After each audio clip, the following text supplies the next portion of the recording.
And it shall come to pass in the last days that the mountain of the Lord's house shall be established in the top of the mountains.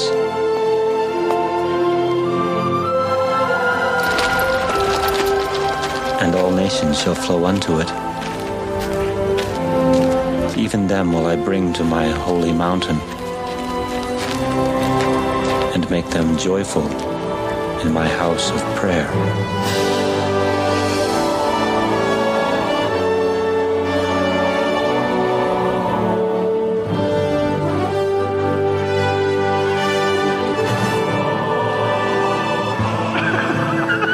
This is Infants on Thrones. The philosophies of men mingled with humor. We are the Core.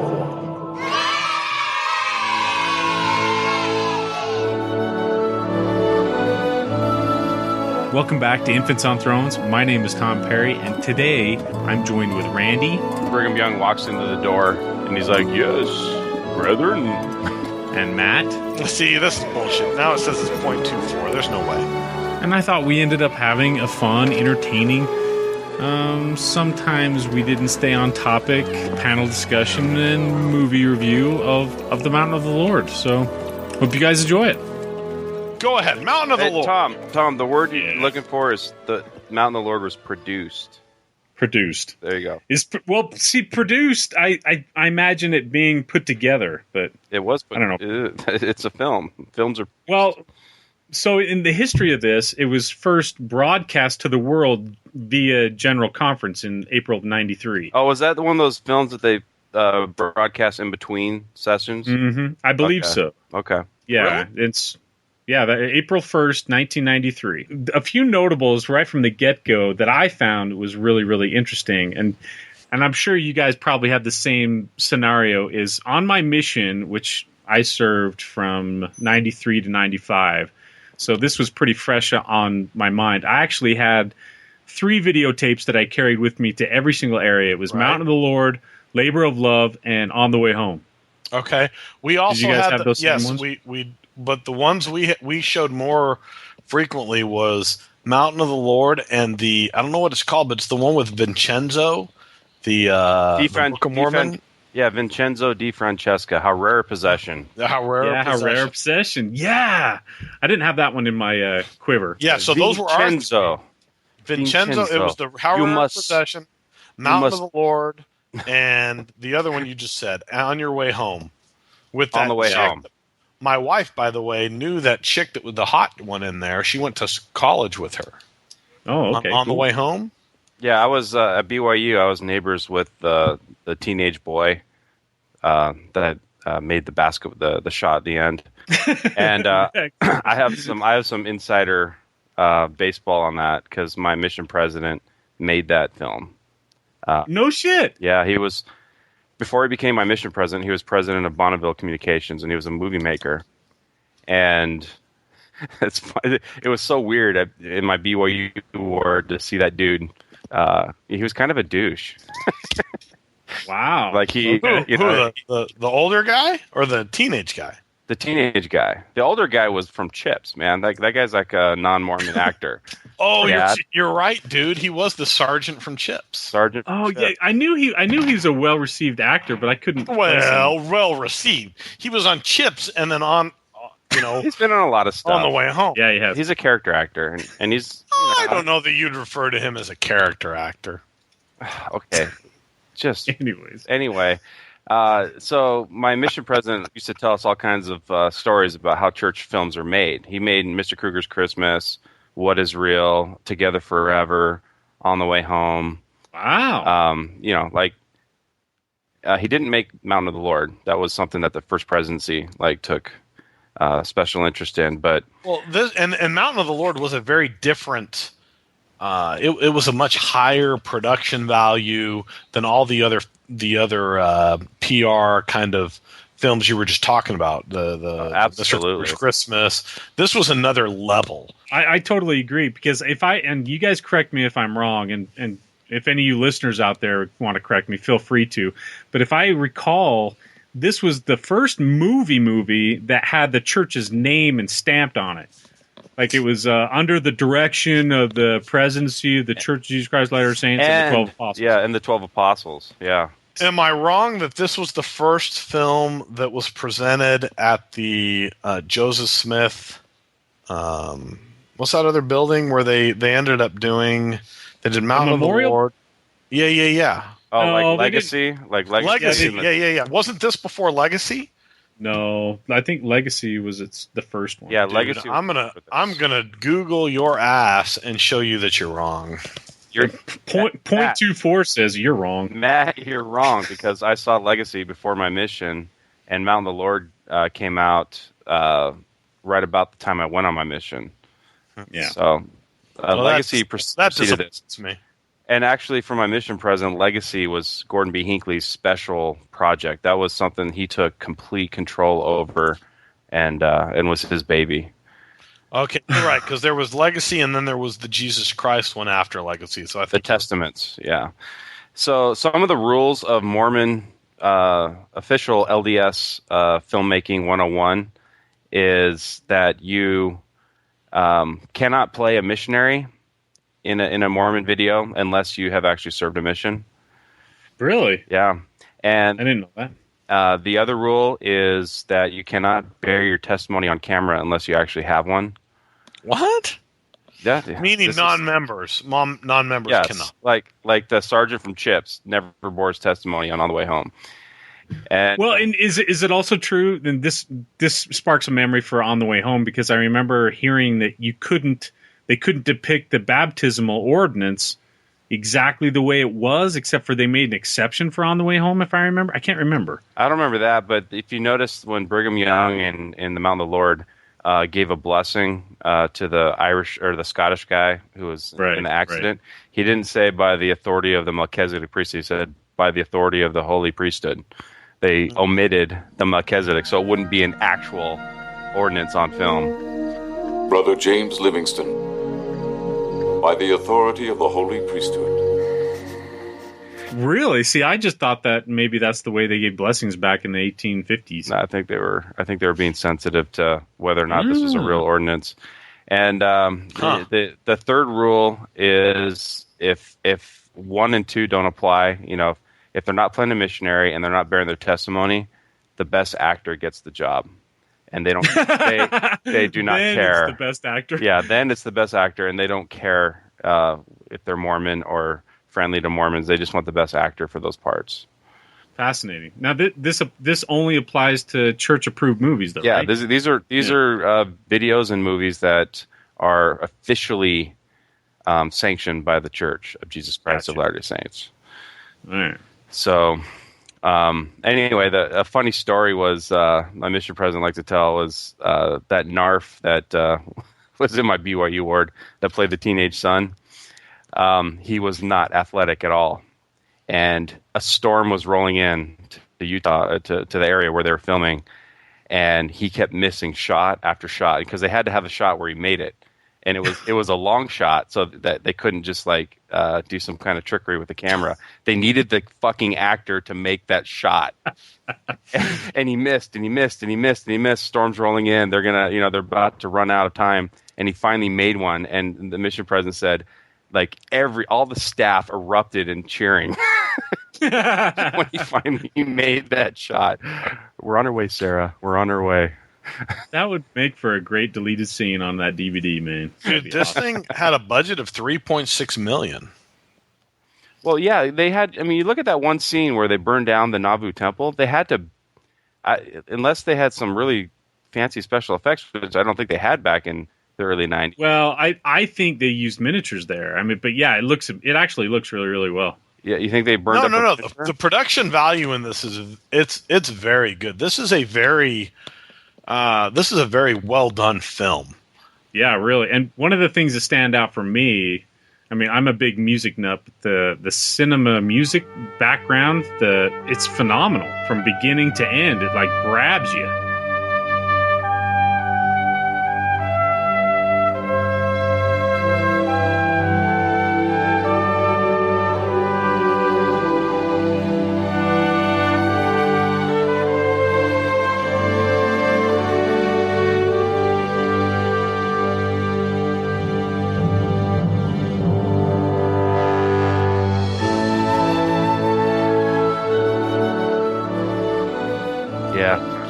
Look, this is actually a film, whereas all of Spike Lee's movies are called joints because you can't call them films because they suck so bad. Jeez. That's my one line on Spike Lee. The reason why that all three of us had this film, and I was the same way. I was in Arizona. We didn't have a lot to do because there were so many Mormons in the East Valley of Phoenix. So showing videos was one of our main things to do, especially when I was on the reservation. And so this was one of the ones. This one and well, actually, I probably had like 6 or 7 videos in my backpack. But the reason why I remember this one so much, it was like the quintessential Mormon film. And so the first thing that it has is what I call the Disney-fication of what things were like back then. Like every character was just this like pure moral person that just wanted to help progress the work of the Lord. You know what I'm saying? Yep. It's not true to what the reality was back then. The second thing it has is the deification and hero worshiping of Brigham. They pick this really tall actor, and he just comes across as this ultimately sweet, but filled with wisdom and strength. And he just is a cartoon character of what the real Brigham was like. Well, don't you also have this movie? Maybe it gives an explanation of why it took so goddamn long to build this temple? Because history-wise, this is not the first temple in Utah. By the time they start the Salt Lake Temple, St. George is started and completed and is actively running before it ever gets finished. So this is kind of a mythic building for Mormons. Yeah, not just St. George, but I think Manti and Logan get finished. Yeah, Logan. Really? Logan, yeah. It was like the 4th temple that was finished in Utah. But that's because, Brigham wanted to make it out of granite, and he wanted it to last until the millennium. So it was, it was a special temple to the saints. And this movie was cool because there's so much backstory in Mormon history that I didn't know when I first watched this. Like, I didn't know the Salt Lake Temple actually took 40 plus years or whatever it was to build. And I didn't know about all the problems and burying the foundation, to make it look like we got crops in this fort or whatever it is. And all that stuff. I mean, I had no idea. So I remember the first time I saw this movie on my mission, I'd seen it before, but the first time we watched it in a member's house with 2 inactive children. So I felt like this was a really good missionary opportunity as we're watching this. Dude, I was crying. And then at the end, I remember when, I think it's in the credits where they quote the scripture from Isaiah that says, and then the temple will rise up in the mountains of the Lord, yeah. And I remember thinking, holy shit, there it is, black and white. I wanted to stand. I wanted to stand up. Yeah, I wanted to stand up and cheer. Like, how can anybody have any questions? That's why we showed it. Like we had that experience when we first watched it. Like, this is like proof that this is the true church. And then we would like show it to I would show it to like an investigator, and it was 90 minutes long and drawn out, and I would look over, and their eyes would be glazed over, and I'd get all nervous and twitchy, and like, damn it, this isn't impacting them like it did me the first time. Yeah, no, because it's not for anyone other than who's already converted. I mean, it really is a preaching to the choir type film, and yet we used it as missionaries. Like, this is a converting tool, and that's what I, in retrospect, think is so interesting to show how.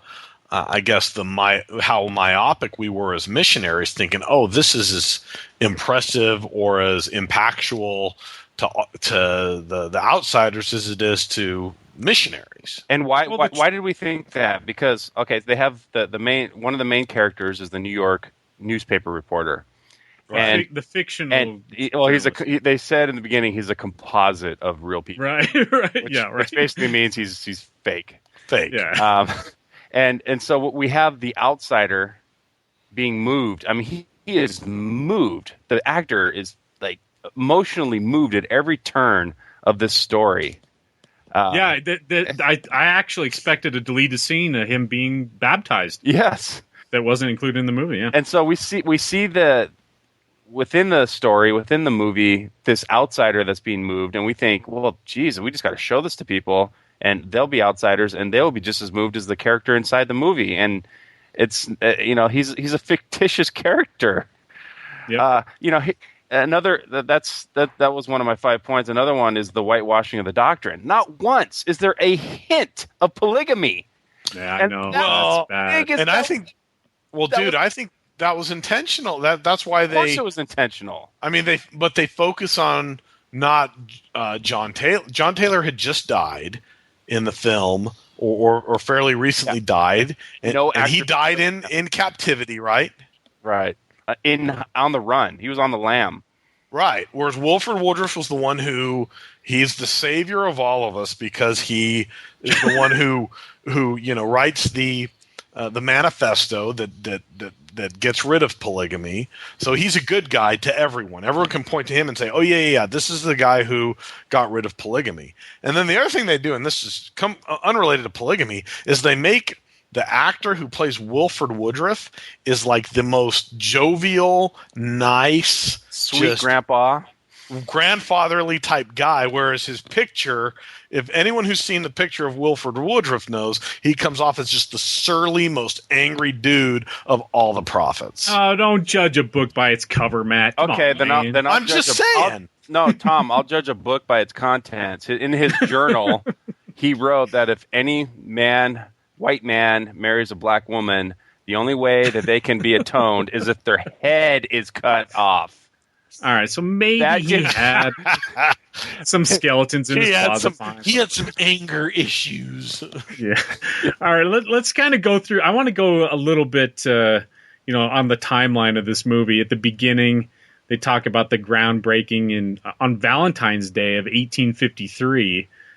And then they talk, because when I watched this just recently, a little bit this afternoon, in fact, they talk about the Truman Angell architect. And I didn't know too much about this guy, but apparently he was the same architect who did Kirtland, Nauvoo, St. George, Salt Lake. He didn't survive to see the Salt Lake Temple finished. Is that right? Right. But he, at least he was the ultimate church temple architect up to that point. Right. And that, I think in the Wikipedia article, it says that every single stone he studied and thought about, this guy, his essence is in the Salt Lake Temple or something like that.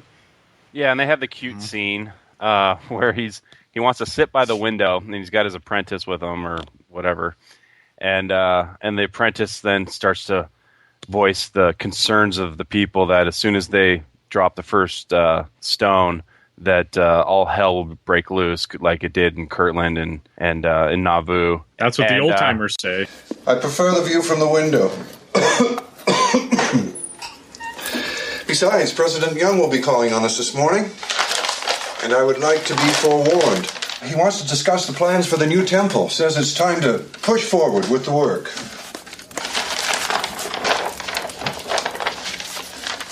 William? Yes? Did you hear me? President Young wants to begin work on the new temple.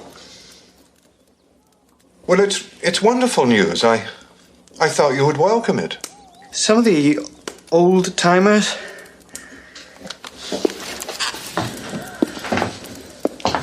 Some of the old-timers? I've heard them talk about the new temple. Yeah. They say the moment we lay the cornerstone of the temple, all hell will be turned loose upon us, and we will be driven right out of the valley. Just as we have from every temple site since the church was founded. That may be true, Brother Wolf. President. So much for my watchful eye. And then they have the cute little line from the architect that we're talking about here. Well, so much for my watchful eye. Yeah, right. So that's funny. A knee slapper right there, man. That is. That's Mormon humor. That's the depth of Mormon humor. Cute little things like that. And then Brigham Young walks into the door and he's like, "Yes, brethren." And he speaks with that cheesy voice. Dude, smooth and intoxicating voice. Yes. And, yes, there will be cursings, but along with this will be great blessings. And give me that slate. There will be 3 pillars. Yes.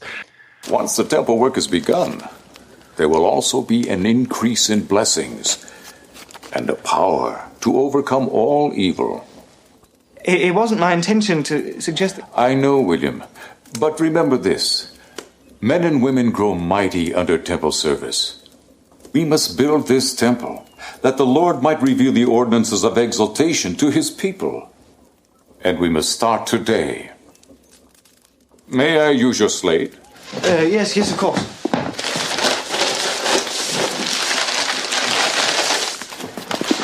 Now, brethren, let me show you what has been revealed to me regarding this noble temple. There will be 3 towers on the east, representing the Melchizedek priesthood, and 3 similar towers on the west, representing the Aaronic priesthood. But in the movie, Woodruff talks to the journalist by saying that he sent this Truman Angel guy to Europe to study all the masterpieces out in Europe, to study St. Paul's Cathedral, where he spent several days studying that thing. And then they show like this depiction of an artist's rendition of that, saying, you see, I mean, he knew what he was doing. Soon thereafter, President Young called Truman Angel to go to Europe to study the works of the master builders of the past centuries. From the Nelson Monument in Dublin, Ireland, and the old castles on the Isle of Man, to the ancient cemeteries of Paris and magnificent houses of worship and government in London, Truman spent months contemplating, drawing, and absorbing the rich architectural legacy of the European continent. He literally spent days studying St. Paul's Cathedral, the masterpiece and final resting place of England's greatest architect, Sir Christopher Wren. But I did a little research, and it sounds like they just sent him on a mission, and he was kind of doing his research on the side. Oh, I didn't know that. Yeah, but it just seems kind of funny to me that they need to go send a guy to Europe to find all the best architecture and copy it when their prophet claims to have a direct pipeline to God. Well, there's a big moment in the movie when I watched it this last time that I was like, oh man, talk about where's your God now, Brigham? I'll just go for it right now. That part where they realize that the foundation is settling and cracking, and they tell Brigham, they're like, you see, it's cracking. I don't know what we're going to do. We're going to have to rip it all back up. And he's like, well, I decide that I'm just going to sit here and pout until I know what I'm supposed to do next. I don't think he said pout, but he's like, I'm going to sit here. Sorry. I'm going to sit here until I know what I am to do. Yeah, I wrote it in my notes. It says, in 1862, the granite foundation beginning to crack. Brigham Young looks sad and grumpy, so he sits and pouts on the rock all day long until Woodruff comes and tells him, we're going to have to start over, Brigham. And then he goes, you're right. We do. The Lord just told me. I shall not move from this spot until I know what I am to do.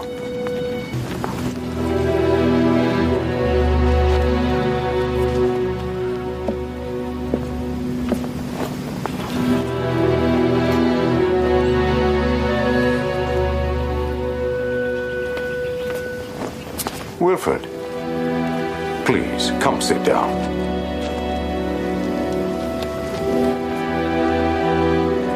I've heard the news. What am I to do now? Several of the masons feel that the trouble has arisen through the use of too much mortar. The settling has caused the walls to crack and spread. Yes. Bishop Gardner warned me. They suggest that we have every stone in the entire temple, even the foundation, cut to precise measurements and then laid securely stone upon stone. Apparently this will prevent any further cracking or settling. President, I fear it will be necessary to tear out the entire foundation and begin all over again. What more can there be? 9 years we have struggled to build this temple. We have suffered humiliating poverty and persecution. Our brethren have blistered in the summer sun, scalded in their own sweat. They've shuddered and soaked through torrential thunderstorms with lightning dancing all about them. They've frozen off fingers and toes in winter's blasts. We have stood against the gaping jaws of hell itself. Yet there are nights that I lie awake for fear that I will never live to see this temple dedicated. I expect this temple to stand through the millennium, Wilfred, so the saints of future generations may go in and receive their endowments.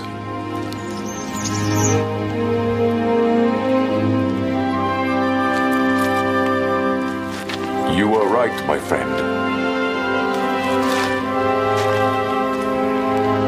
We will take up the foundation and begin again. Now, I didn't watch it in the last couple weeks, but don't they show the Utah War as well? Isn't that a big portion of the film where they have to build, they have to bury the foundation? Yeah, they whitewash that history. Like they make it look like this is one of my other 5 points. I think I got them all in now. The martyr complex of this movie. They make it look like the U.S. government unprovoked sent out Johnson's army, Tom? Yeah, it's Johnson's army, but under President Buchanan. Yeah. Right, under Buchanan. And Brigham gives a big speech saying, a supposed insurrection. It's like, you know what? I think the Mountain Meadows Massacre happened by now. And I think it's more complex. Actually, it was a year later, 1858, when this happened. Yeah. Right. It was a year after Mountain Meadows Massacre. And and the movie makes it look like the U.S. government, unprovoked, sent out an army to attack them. And so they had to bury the temple because just like in the past, they're going to come burn our temple down and we got to hide it. And they're totally innocent and the outside world is totally evil. Yep. And so in the movie, the scene is where they cover up the foundation, make it look like farmland in the middle of the city. And Johnson's like, this is crazy. We're out of here. There's obviously nothing to see here. Well, there's a few little tidbits, but yeah, go on. No, take it from there.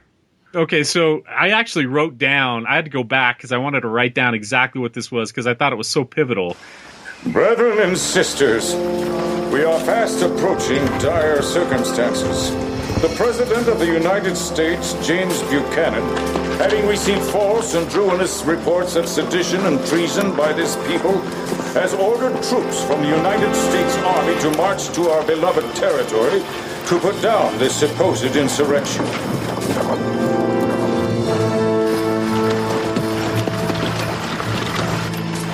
They lie at our doorstep as I speak. It is for this cause that I have issued instructions for all able-bodied men to stand forth and aid in the burying of the temple footings and foundation, the cashing of the stones therein, and the removal of all the public shops on Temple Block. Brethren, we must not allow this sacred, hallowed ground to be defiled or desecrated. And that's about it. And so they decided to bury the foundation of the temple, make it look like fresh crops were being planted, which is crazy. And so, yeah, the troops get there, and there's this scene which made me laugh where the camera's inside this house, and there's supposedly like this Mormon militia guy with a gun raised, looking out the window like, oh, there's the troops. And so they're just on the verge of this full-on shootout war. And then, yeah, the U.S. troops there said, there's nothing to see here, move along, and then they move out. Checks out, sir. It's just some farmer's field. Field? In the middle of the city?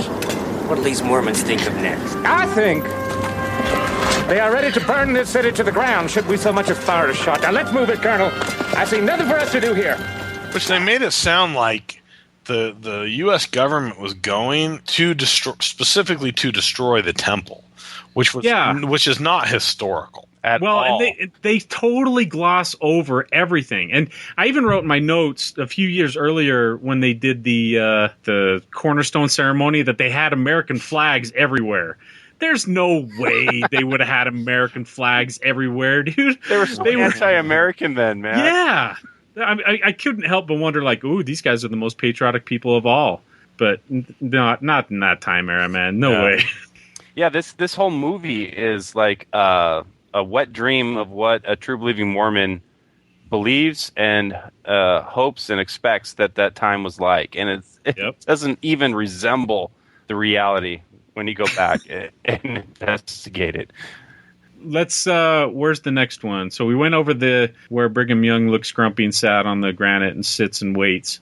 And then the next one I wrote down is 1868, where there's this character named the Scottishman James Livingston. He kind of becomes this big character in the movie temporarily. And they decide that they're going to start to move the rail line because they decide that that's the best way to start getting the granite out of the canyon. Yeah, well, the big drama is that Brigham had ordered a lot of the workers that were on Temple Square out of that area to work on the railroad, and of course the young apprentice of the Scottish guy is outraged that you would take people away from working on the temple. Yeah, and the thing that this goes back to my hero worshiping of Brigham Young, like way later in the movie. Brigham's decision to move all the workers away from the Temple Square and to finish the railroad was validated because they could, in 1 hour, do what took 4 days. And then Wilfred, almost misty-eyed, says, and he was right. He was always right. Right, he was always right. Except when it came to slavery, polygamy, Adam God. No, I was saying the 9 years of the foundation that they tried to build, and then he couldn't predict that the U.S. troops were coming until he got word of it, and so he had to sit on the cornerstone pouting, like, "What am I supposed to do?" And I don't know. You know what? I can accept that every president of the church was an actual prophet that received direct inspiration and revelation from the very Jesus Christ that was crucified, except for Brigham Young. There is no question that guy had absolutely no insight or revelation whatsoever. The guy was wrong on everything he ever uttered. Everything? That's a pretty broad statement, man. I'm going to say everything. The guy might as well have been a functional fucking retard. No, he's not a functional fucking retard unless you're just like isolating it to his theology. The guy was an organizational genius, and he was probably a little bit of a sociopath. You know what? I'm not going to go with genius. I'm going to say it was a happy coincidence that he happened to go with isolationism plus polygamy. That other very functional people, very people that were very talented and skilled happen to rise up around him, create these cities and these industries that he benefited from. Okay, so I'm going to preface this statement with I loathe Brigham Young. I don't even like to say I graduated from Brigham Young University. I say BYU. Right, he's up there with Hitler for me. Well, he's Hitler. He's Hitler with like less resources. So okay. Well, here's what I'm saying. One of the worst of all the ever to be on this earth. Okay, jeez. So God, man, Matt, you're worse than I am. Okay, I'm going to try to regroup here and try to gather my thoughts. Even Randy has his self-aware moment. Like, gosh, damn, even Matt's worse than I am. No, Matt's hyperbole is a little off the charts here, but yeah. Whoa! You're with me on this, Randy. Come on. No, I'm with you on a more reasonable level. My God, Jesus Christ. Okay, Joseph Smith, when he died, basically dropped the football, and a lot of people wanted to pick up that football. And Brigham Young picked up that football, and he created what is known today as the Mormon Church. His ability to mobilize a bunch of, basically refugees from the United States of America, get them across the plains, get them to an isolated area, and then create a theocracy that was, pretty impressive. And the Salt Lake Temple is an impressive feat, even if you didn't live to see it.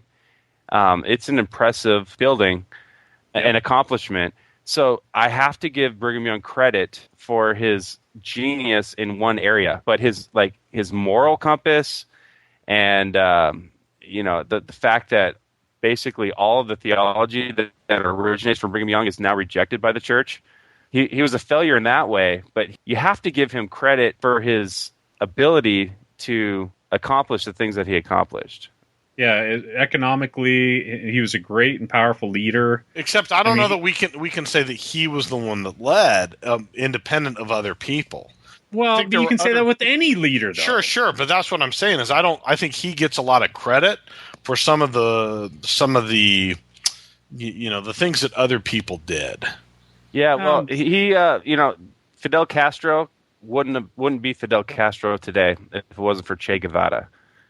But Che Guevara had his head in the clouds, and Fidel Castro was more, nuts and bolts. How do we make this work? And Fidel Castro and Brigham Young probably were kindred spirits. It's just that Fidel Castro had an entire country at his command, and Brigham Young only had this isolationist group in a place they called Deseret. Fidel Castro, you got to give him props for being able to maintain it without getting killed. God, he was rivals with Kennedy, and he's still around. Yeah, and but that doesn't make him good. But it certainly points to a talent that he has of maintaining a regime of fear, and that's kind of not unlike Castro. Unlike Castro, Brigham Young benefited from isolationism. Yeah, absolutely. There's no doubt about that. And so I think it was again. I come back to a happy coincidence. This wasn't his ingenuity or his genius, as you've said a couple times, that have that is what made these people succeed. It was by just the industry that was there, by the people that were there. He benefited from the very people that he was able to convince to come across the plains.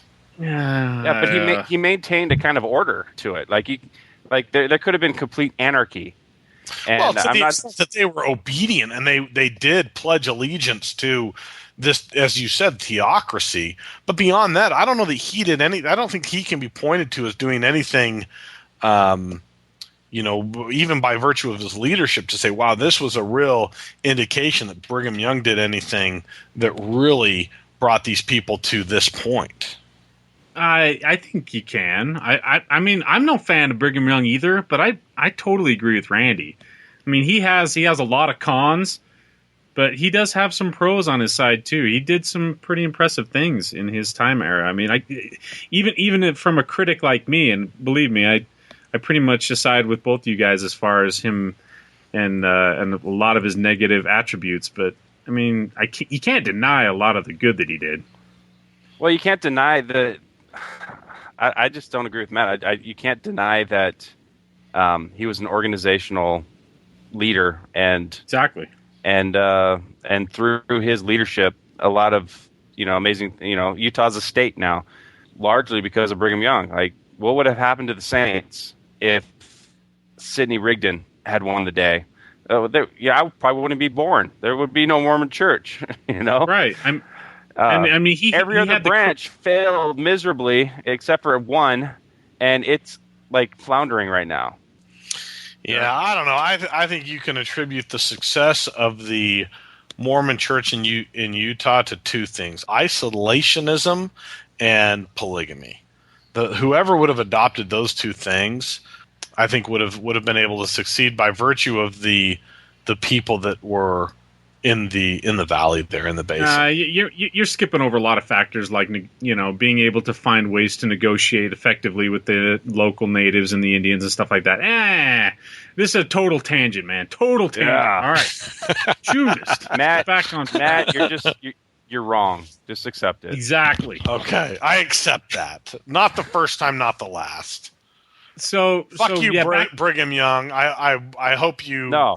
I fucking hate Brigham Young. I loathe the man. And if you want to just read one story that encapsulates the kind of person he was, it's when it was Thomas B. Marsh comes back to Salt Lake, hat in hand, totally humble, totally humiliated, and just gives himself to Brigham, and Brigham publicly humiliates him. Yeah, right. Exactly. Publicly humiliates him. Even the church now recognizes that. Will say that the the priesthood ban is a creation of Brigham Young's racism. So F that guy.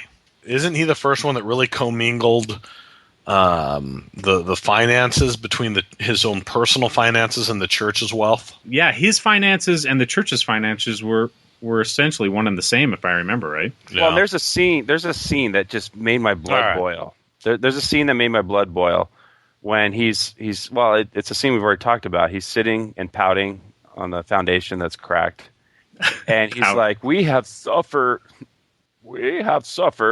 unspeakable poverty," and I'm like, "Bullshit! You have been sitting high on the hog." Yeah, he should have said my people have. My people. He's like saying we. And it's like, you know what? When Mark Twain came to visit you, he came to a mansion, and you had the best stock liquor cabinet west of the Mississippi. Right. Well, he had 30 plus wives still in tow. Yeah, and counting. Yeah, exactly. Yeah, right. He got up to 50 something, and so to watch this movie now, in my perspective now, and to see them portray Brigham bemoaning the poverty that we have suffered because of the evils of the outside world just made me sick to my stomach, because I knew how rich he'd gotten. He'd gotten so fucking rich from the being the leader of the church and the leader of the territory. That's again the whitewashing and the hero worshiping. Yeah, exactly. Yeah, I couldn't agree more.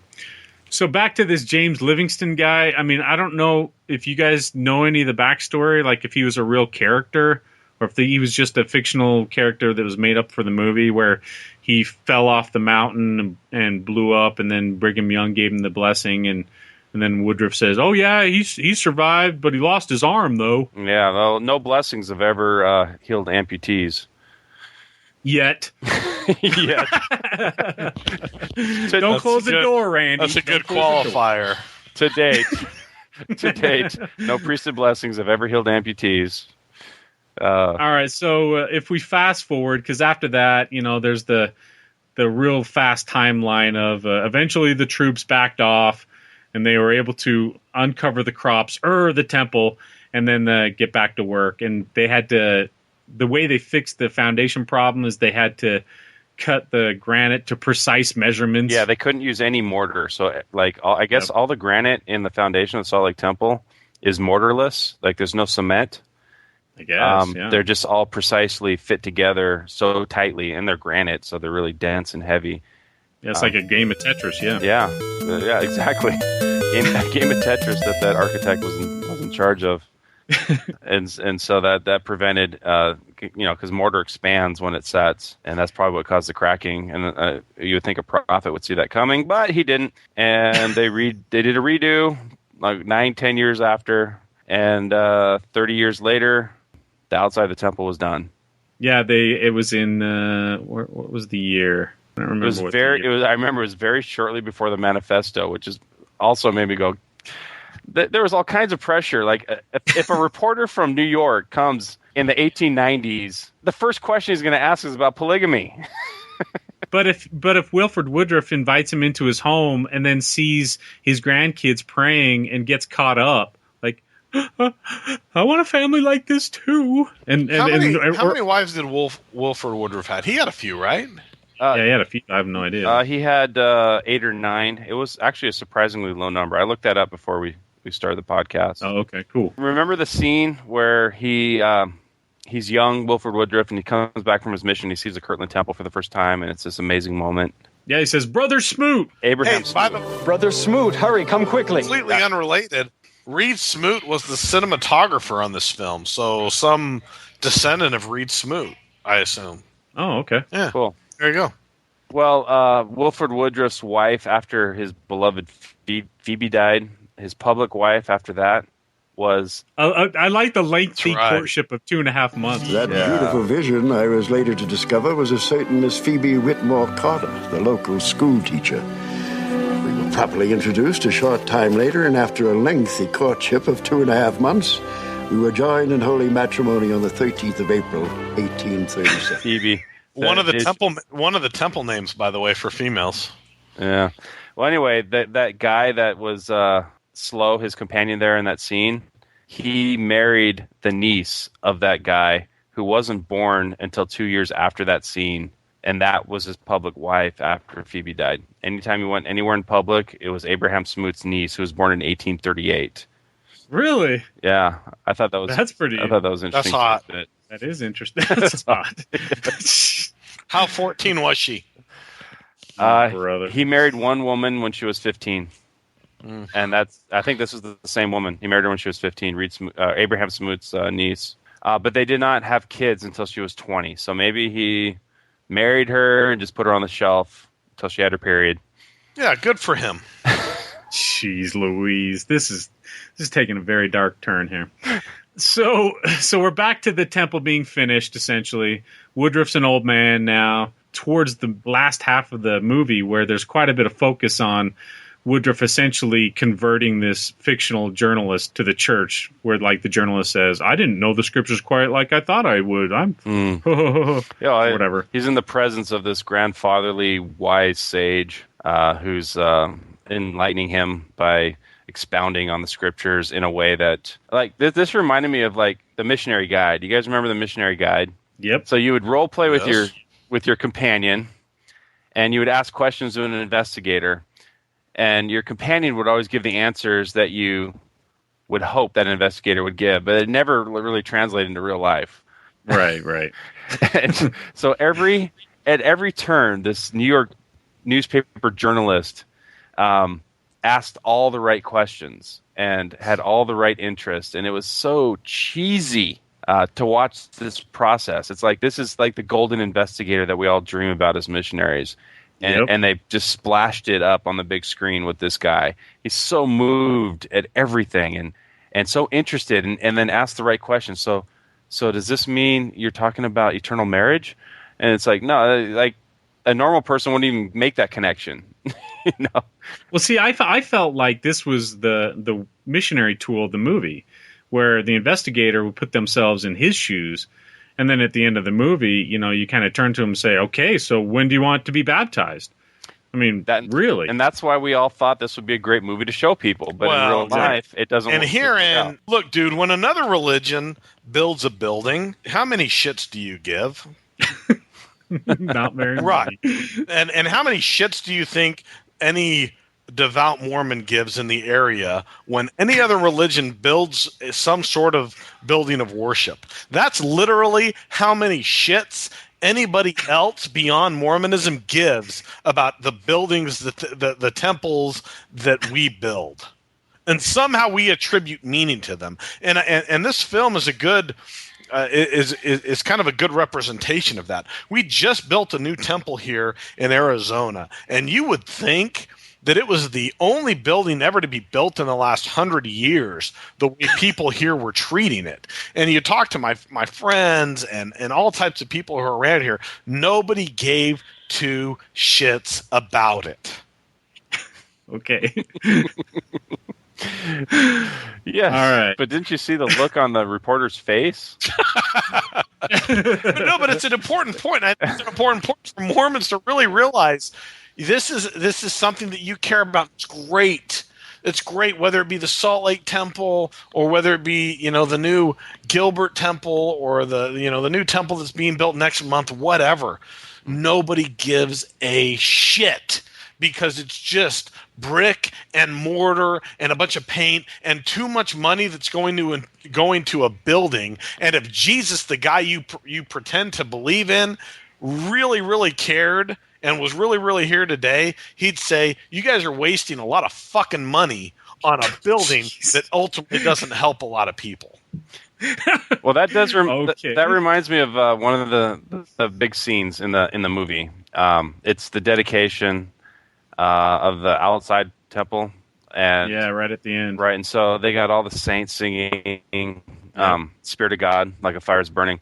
Which, by the way, reminded me of how much I do miss singing hymns with my bass voice. I miss singing the bass line of "Spirit of God." You still can if you want.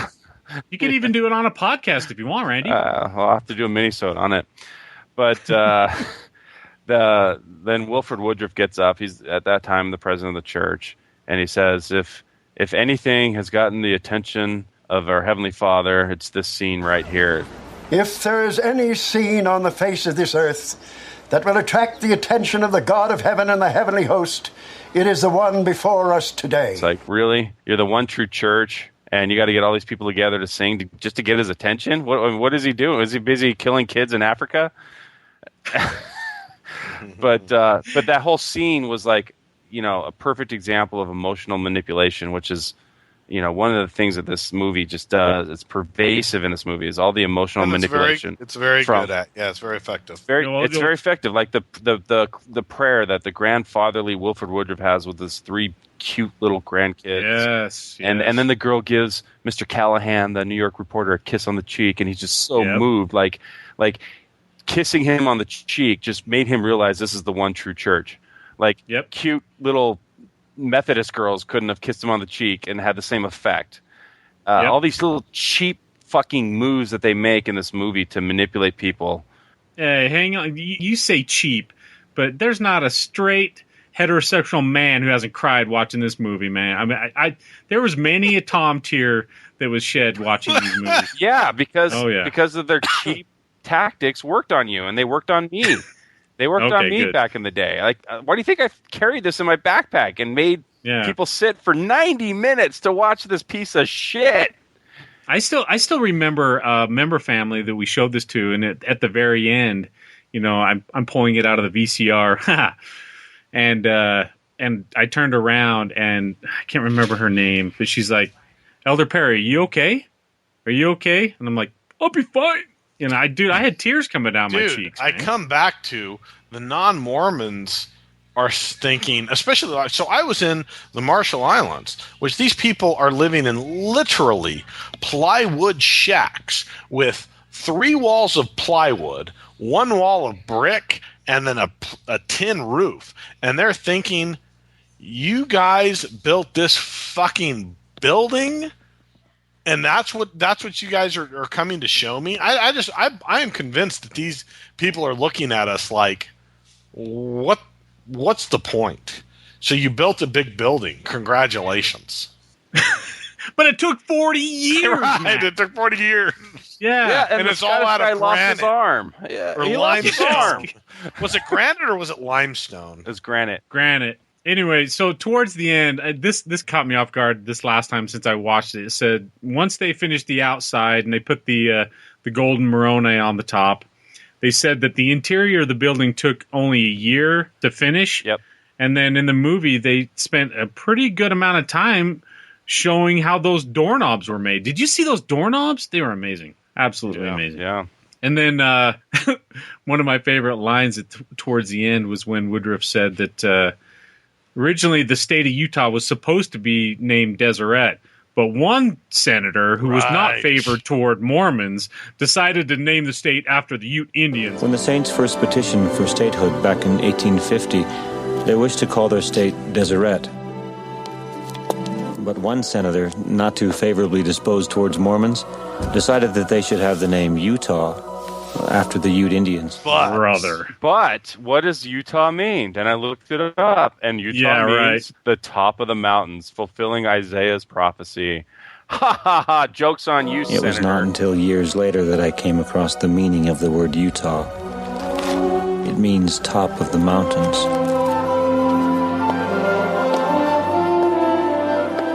And I thought of the words of the prophet Isaiah.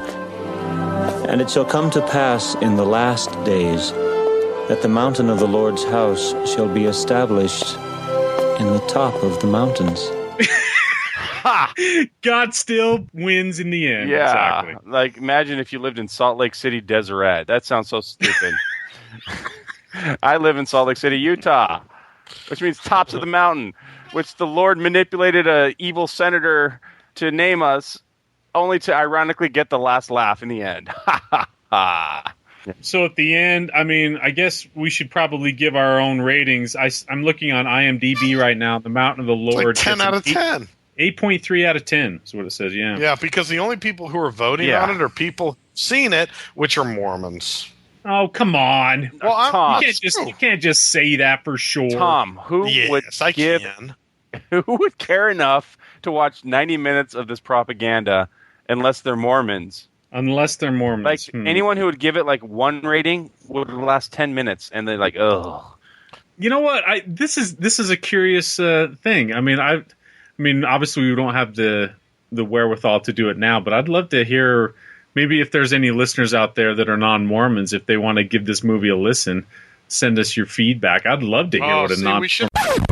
So as luck would have it, and because we do a lot of post-editing in these podcasts, I decided that I was going to reach out to a fellow Never Mormon or non-Mormon to kind of get their perspective, because we talked about it in the podcast, how neat it would be to get a review of someone who would look at this Mormon propaganda with kind of an outsider's perspective.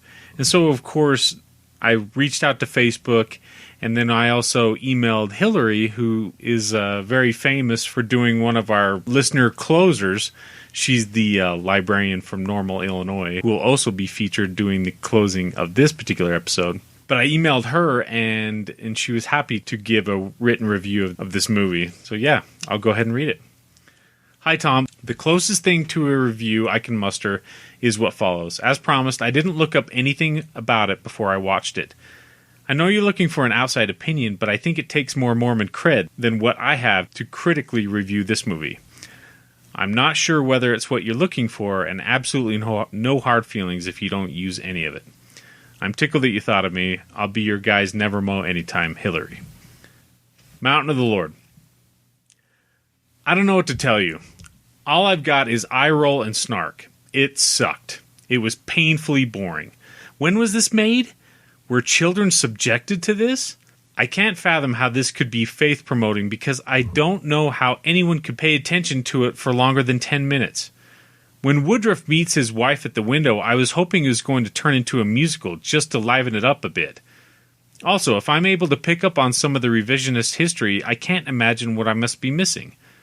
I have the sneaky suspicion that it fails on education as well as entertainment. If I have to rate this movie between a 1 and 10, I'd give it a 2. It might get a 3 only because the stonecutter's apprentice grew up to be a hottie. What I liked. The alarming resemblance the actor portraying Joseph Smith had to that painting you can buy in every gas station in Nauvoo. You know the one. In reference to marriage, Woodruff says to the journalist, "Wonderful institution. I highly recommend it." Was that a wink to polygamy? This is the manifesto guy, right?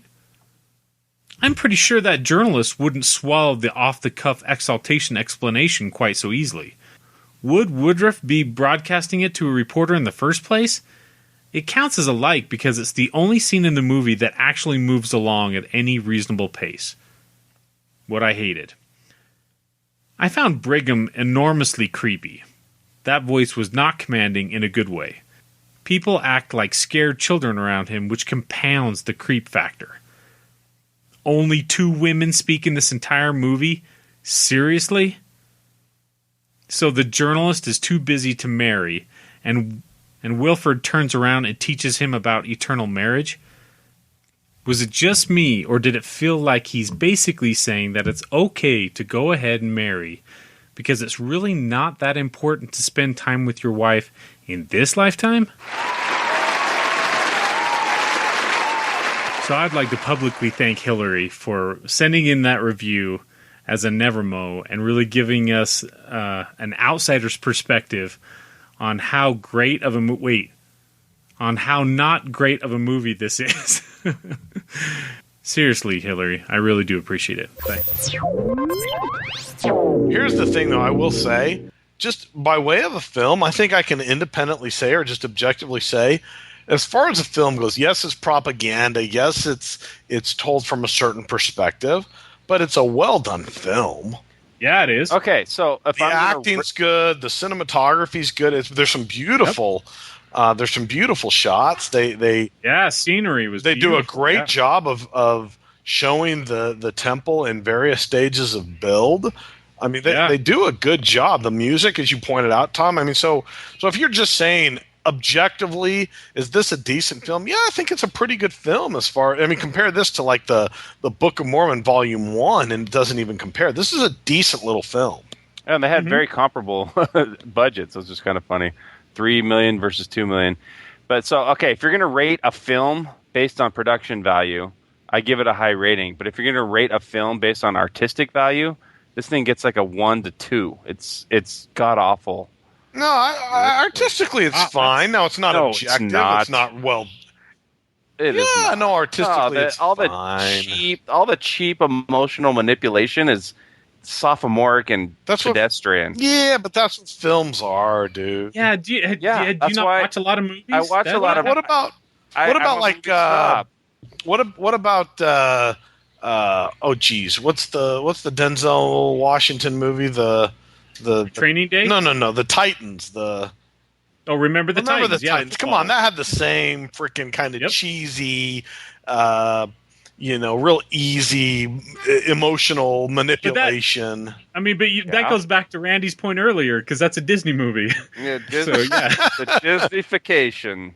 Yeah. Yeah, of course. Remember the Titans is a god awful movie. If you're talking about it's not god awful. They're both fine films. I like them. Okay, all right, so you got a different measuring stick than I got. Well, look, dude, I went off on Brigham Young, and you were like, "You're just wrong." Well, you're just wrong when it comes to just this film, Randy. So the Tom of the '90s would have given this movie probably a 10 out of 10. Yeah, I honest to goodness don't have any clue as to how many times I've seen this movie, especially 10, 20 years ago. Got to be dozens, right? Yeah, but me watching it now, I would still give it a 7 or 8 out of 10, dude. I'm with you, Tom. Oh, I'm glad you're on board. Yeah. Well, I average out my 2 scores of production value versus artistic value, and I guess I give it a 3. A 3 out of 10? Whoa! You said you average it out. That's got to be a 5 or a 6, dude. I weigh the artistic way more than production value. Otherwise, I got to fucking give Iron Man 3 a lot of props because its production value is awesome. But the story is fucking retarded. I've got to understand your scale a little bit better. 3 out of 10, that blows my mind. What is a 10 out of 10 for you, Randy? If it's got good production value and a good story that doesn't take cheap shortcuts to manipulate the viewer. Okay. It's pretty fucking simple. So give me an example. I mean, what's a 10? What's got all those qualifications that meets the Randy standard? A 10 out of 10? Yeah. Well, I don't know. I mean, what a perfect movie? Yeah. What's the movie Sweet Hereafter? You never heard of it. You've never fucking heard of it. So fuck you. Come on, man. The actor who plays Bilbo is the main character in this. Wait a minute. You're pulling Lord of the Rings. I'm out of my element. No, I'm just saying the actor that plays Bilbo is the star of this movie. He's a great actor. Yeah, I know. Wait, isn't he in Sherlock with? He's in Sherlock. He's in Hitchhiker's Guide to the Galaxy. Yeah, he's a great actor. Yeah, he's a great actor, and he's in Love Actually in a bit part. I say bit part. Yeah. He's in a small part. Yeah, he's a great actor. And he's a fine actor. I don't know about great. He's great. He's a great actor. You're just wrong. And so yeah, look up The Sweet Hereafter. You won't regret it. Sweet Hereafter is a 10 out of 10. See, 10 out of 10. I put like Matrix 10 out of 10. So. I love the Matrix. Damn straight. So Matt, you give this one a 7 to 8? Yeah. No, I'll give it even today. It's a well done film. I mean, it certainly hits its target audience. I'm not saying it will have. I guess you just don't give a shit about dialogue. I guess dialogue is irrelevant to you for the quality of a fucking movie. The dialogue is god awful. It's not any worse than any film in Hollywood. Oh, well, I guess that's your new measuring stick. Yeah, it's not as shitty as The Terminator 3. Then, well, fuck, it's, he didn't rape anybody. He's not that bad of a guy. Oh, my gosh. Dude, settle down there, Randy. It's a fine little film, especially given what they're dealing with. I mean, I think it's a fine little film. You keep qualifying. You keep qualifying it. And then you still stand up and say, I give it an 8. Smart kid. He's pretty smart. Actually, I'm going to say it's better than 60% of the Hollywood films out there. Yeah, I agree. But I just can't believe that you gave it a 3, Randy. It's like I can't. How am I supposed to enjoy it? How am I supposed to enjoy popcorn if I ever sit and watch a movie with you? You'll be throwing your hands up and you're like, I can't believe this shit. The dialogue is garbage. Hey. I can't even enjoy this. Iron Man 3 sucks or whatever it is. This is why my wife and I have a pact that I do not talk after a movie. On the drive home, Hey, I have the muzzle on. I cannot speak. have either of you seen the new X-Men?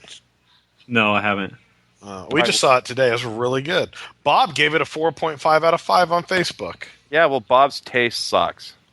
Yeah, I'm not sure. I'm not so sure about Bob's taste. All right, I agree either. with you on that. Generally, I'm like, meh, but I really like the film.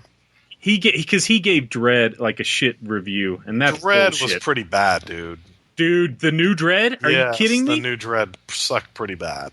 Dude, I don't know. All right, I'm gonna hang up the phone. Hey, do you guys want like another movie that you won't regret watching?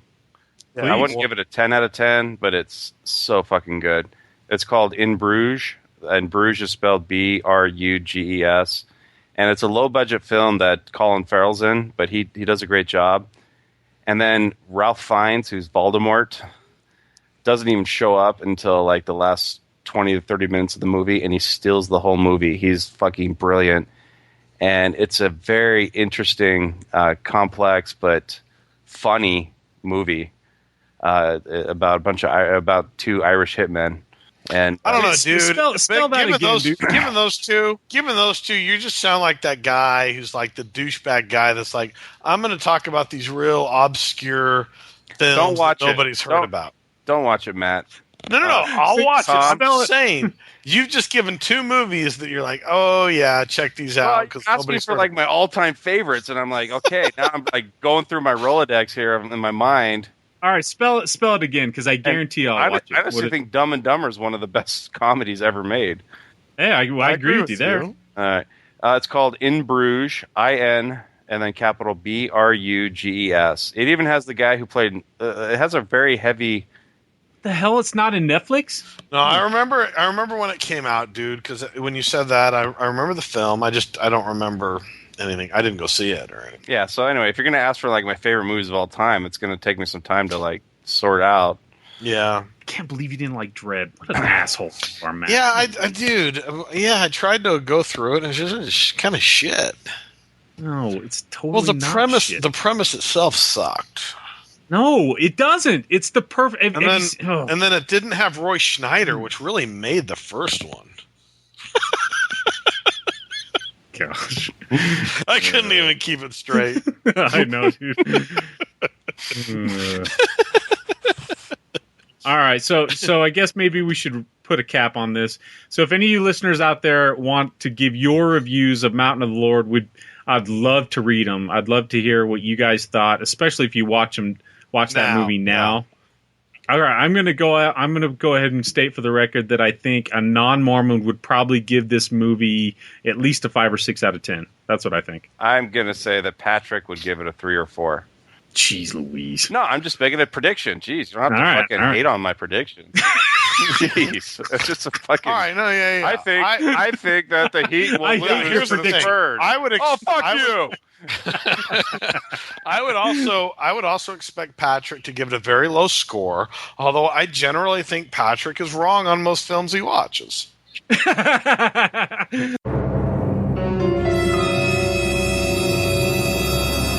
So this is the famous Patrick that we kept referencing. We've brought in an expert, both non-Mormon and a veritable movie expert who has his own podcast. What's your podcast? Movie House Memories and Lunchtime Movie Review. And they can find you where? MovieHouseMemories.com. And Lunchtime LunchtimeMovieReview.com. Okay, so MovieHouseMemories.com and LunchtimeMovieReview.com. Patrick's a friend of the podcast. Also a personal friend of at least me, and sort of Randy. Yeah, sort of. By connection, but we asked to whenever we look at Mormon movie, we got to get the non-Mormon perspective, and this is Patrick's. Patrick, you watched Mountain of the Lord for us, yes? Yes, I did. And thank you once again for taking an hour and 20 minutes of my life away from me for no reason. So no, let's hear your review of the movie. Well, I'm comparing it to Book of Mormon, which we reviewed a couple of years ago now. But brilliant piece of cinema. I guess someone could describe that. I have to say this one, as far as production value, is far, far better than that. That this had the production value of a TV miniseries, that they actually looked like they had some sets. Looks like they actually filmed stuff somewhat around the temple, if I understand correctly, looking at some of the research for the film. Had a higher class of actors, not great, but better than the Book of Mormon. Interestingly enough, the budget was about the same. Yeah, it's that's what I saw. Is surprisingly, but I think the scope of it, the fact that it was only an hour and 15 minutes, hour and 20 minutes long, is that they put it more into sets and stuff, and the actors. I thought it was interesting. The guy who played Brigham Young. John Philip Law, actually a Golden Globe nominated actor for The Russians Are Coming. Wow. Obviously not Mormon, since he was in Barbarella, but that they actually went out and hired real actors this time for the film. Still, one of the things that bothered me about it is this always seems still to be a sense of secrecy, that we don't want to talk about certain things. Like what? Well, that at one point at the very beginning of the film, when you have this journal I've kept this journal of every day for what has happened, and the reporter gets up to kind of walk around the table to see the journal, and he's kind of like looking at him like, oh, you can't see this. And like, well, isn't that what the fucking movie's about, is to tell this tale, and I'm only going to get to hear it from your perspective, not of how you wrote it. And I love you caught that, because I don't think any of us recognize it. That's fascinating. So and it's still even I know the Mormon religion, but at the end of the film, like, oh, I want to go in, but someday, not right now, when I'm ready to go in, and it still bothered me about that. It did have some of the funnier lines as compared to the Book of Mormon. The line of, well, after a lengthy courtship of 2.5 months, we got married. I thought that I laughed out loud when they said that, because I know it was done in seriousness, but I actually thought that was hilarious. A lengthy courtship of 2.5 months.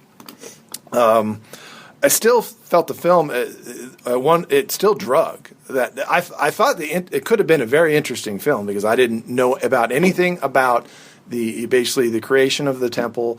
It sounds like it was a very interesting story, but it once again turns into somewhat of a propaganda film about 53 minutes into the film, where suddenly you start talking about everything to do with the church and why you do what you do. And I know you're catering to an audience. I know the church was behind creating it, but you could possibly appeal to a wider audience and get more people drawn into the fascination of the church if you didn't suddenly just, let's stop the story for a second and let's just talk about the Mormon religion. And we thought that it was, what we talked about is how it is a propaganda piece, but it was also used to try to convert outsiders. Do you see that as being effective at all? No, because you told me what you wanted to tell me, but you still maintain that air of secrecy to everything else. And it obviously didn't want to make me convert to the Mormon religion.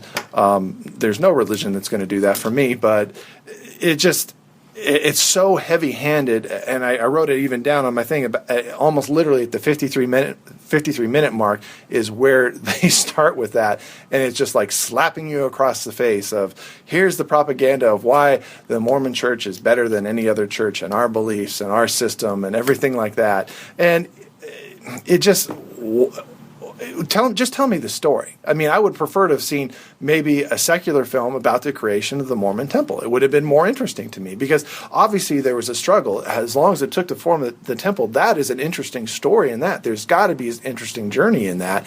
But to try to couch it with this Mormon propaganda, it's a distraction for the film, and a film that is relatively short to start with. You didn't need it in the film. The temple is the propaganda in itself, is a propaganda, and would have been more interesting just to see how you struggled against the world, against society at large, against the elements, against technology to create what is obviously a very beautiful building. Any scenes or other impressions that stood out to you? I thought there was a far prettier girl in this. It was Phoebe Carter at the beginning of the film, who doesn't come calling on me on a different time as compared to the girls in the Book of Mormon. I thought it was a huge upgrade. So, but good observation. But yeah, it's apples and oranges. You'd have to have gone a long way to go downhill from there. But no, I thought the acting was a lot better. I was bothered by the secretive nature of the film, the elements of the film. If you're creating this for your audience, why would you not cater to your audience? Other than, remember, we have to be protective. We have to be secretive to the outside world. We don't want to talk to people about that. So that I found disturbing. And I thought the story of the creation of the temple was interesting. I thought the other elements, I don't know what they're there for. The Scottish or the Irish guy who is cutting out the stone, and him being maimed, and the kid who wasn't going to work and then worked there. I mean, they didn't spend enough time to really develop these characters other than to make it some symbolic nature later on, and you never got to really know any one character that well. But it was only an hour and 20 minutes long. You didn't have time. All right, so if you just as a film, what would you rate it? I'd probably give it 2 stars. That's 2 out of 5? 2 out of 5. So it's like 4 out of 10?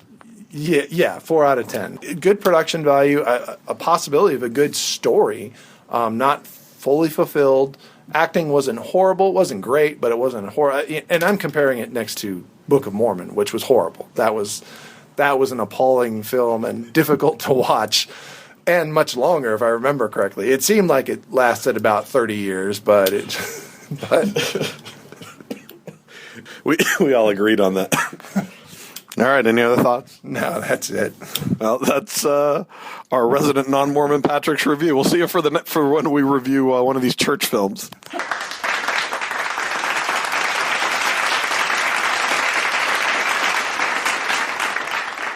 I do have a movie that Patrick has to watch that is worse than The Brown Bunny, which he claims is the worst movie of all time. Right. It's called Birdemic. It is the Birdemic? Birdemic.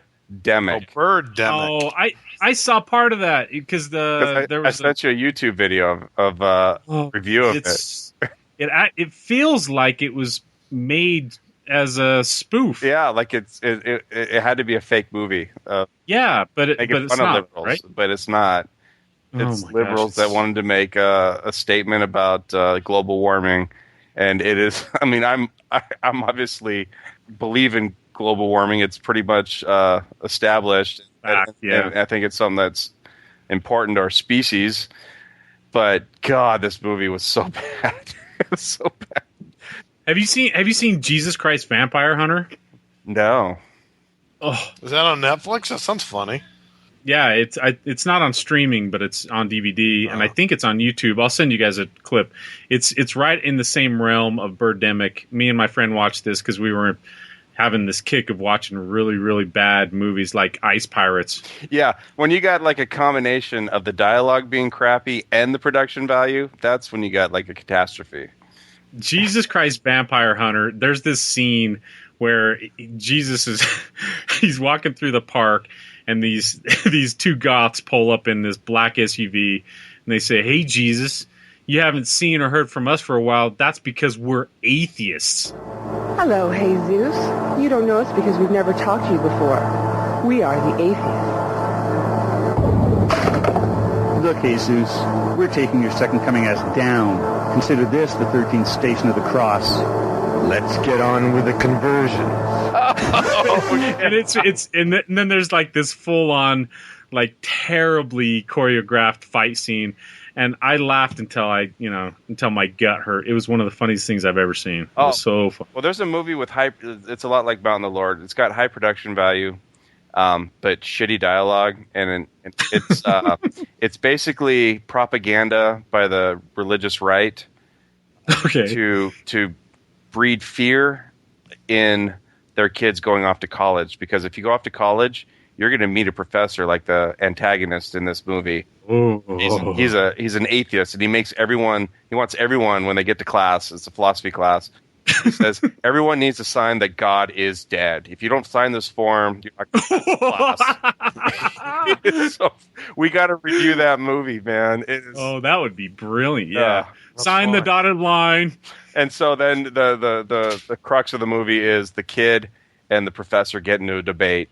And what basically ends up happening is the professor gets hit by a car and on his deathbed confesses that he always believed in God, but he was angry at God for allowing his sister to die or something. Oh, well, isn't that film that's just out right now? It's probably still in some theaters. Yeah, God is dead, right? God is not dead. Yeah. This is doing pretty well as far as small little Christian centric films concerned, and that's come out here in 2014. It's doing pretty well. Yeah, it is serving packed theaters in Middle America. Do you guys remember the Mel Gibson Jesus movie? The one where it's bloody as hell? Passion. We used to call it the Chainsaw Massacre, the Jesus Chainsaw Massacre. Yeah.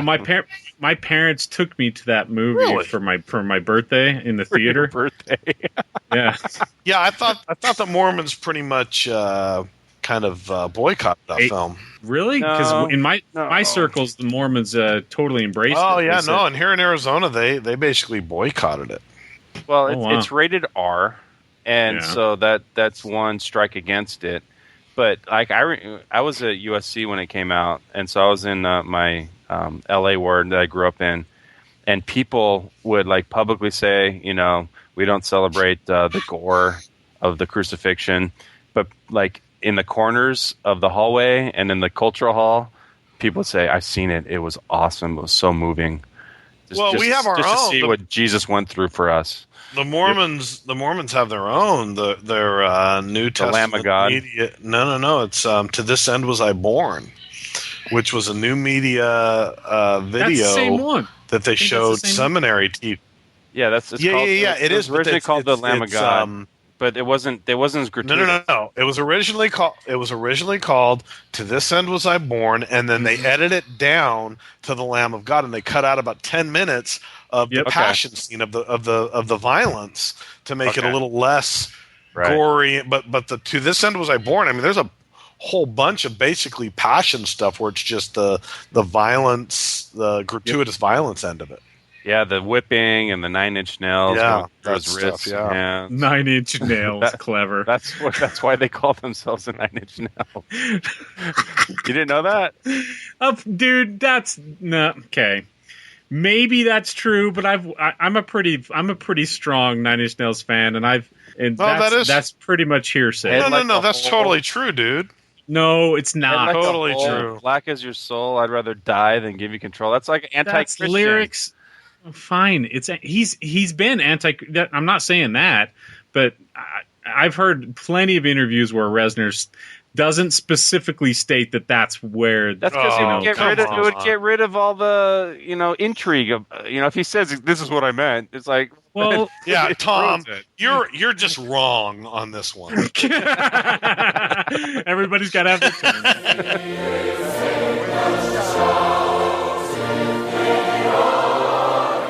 Hi, this is Hillary from Normal, Illinois, and I'm a public librarian who every other day sees groups of missionaries come in and sit only 10 feet away from the 289s, which is where all the fun books on Mormonism live for you fuckers who never go to the library. You can comment on this episode on the website, infantsonthrones.com, and if you really like what you hear, give the Quorum a 5-star rating and write a short review on iTunes. I did. Anyone for the closing prayer?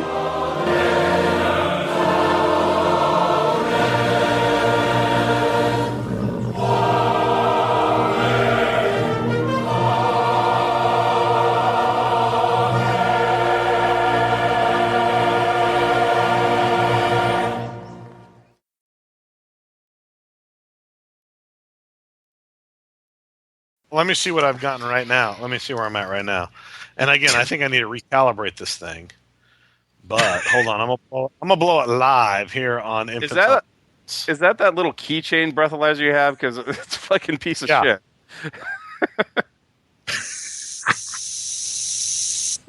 He's using the mic. See, this is bullshit. Now it says it's 0.24. There's no way. That's really high, dude. So I think my thing needs to be recalibrated. Oh, Tom, you got some editing to do. No shit. Or we're going to have to find a nice garbage can for this whole podcast. No. We'll get going and it'll be fine. All right. Pull your shit together. Okay.